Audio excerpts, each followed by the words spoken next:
இப்போ நான் பார்த்தீங்க அப்படின்னா இது சுற்றியும் காடு. ஏன்னா இப்போ இங்கே வந்து ஸ்டே பண்ணுறதுக்கு வந்து எந்த இடமும் இல்லை. அப்போ நம்ம இங்கேருந்து இன்னும் 25 கிலோமீட்டர்ஸ் வந்து போகணும். ஸோ நான் சைக்கிளோட அந்த ஃப்ரண்ட் லைட் வச்சு தான் அவங்க முன்னாடி நின்று பேசுகிறேன். பார்த்தீங்கன்னா இந்த மாதிரி டைமில் நம்ம கூட யாரும் இருக்க மாட்டாங்க. நம்ம லைஃப்லேயும் வந்து பார்த்தா பல நேரங்களில் நிறைய இடத்துல நம்ம வந்து தனிமையாக இருக்கிற மாதிரி நம்ம வந்து உணர்வோம். ஏன்னா யாருமே இல்லை. இது வந்து ஒரு பெரிய காடு.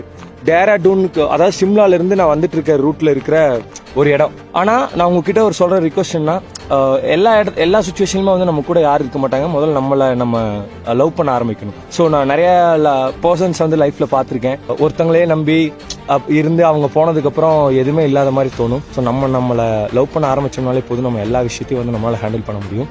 நான் இந்த காட்டில் இருக்கேன். ஆனா ஒரு ஃபியர் அப்படின்னா கண்டிப்பா ஃபியர் தாண்டி ஒரு தைரியம் எனக்குள்ள இருக்கு. ஏன்னா நம்ம இந்த இயற்கைக்காக போய் பண்றோம். கண்டிப்பா இந்த இயற்கை வந்து நம்மளை கைவிடாது. உங்களுக்கு இந்த இடத்துல இருந்து நான் சொல்றதா, லைஃப்ல நிறைய அன்சர்டனிட்டிஸ் வந்து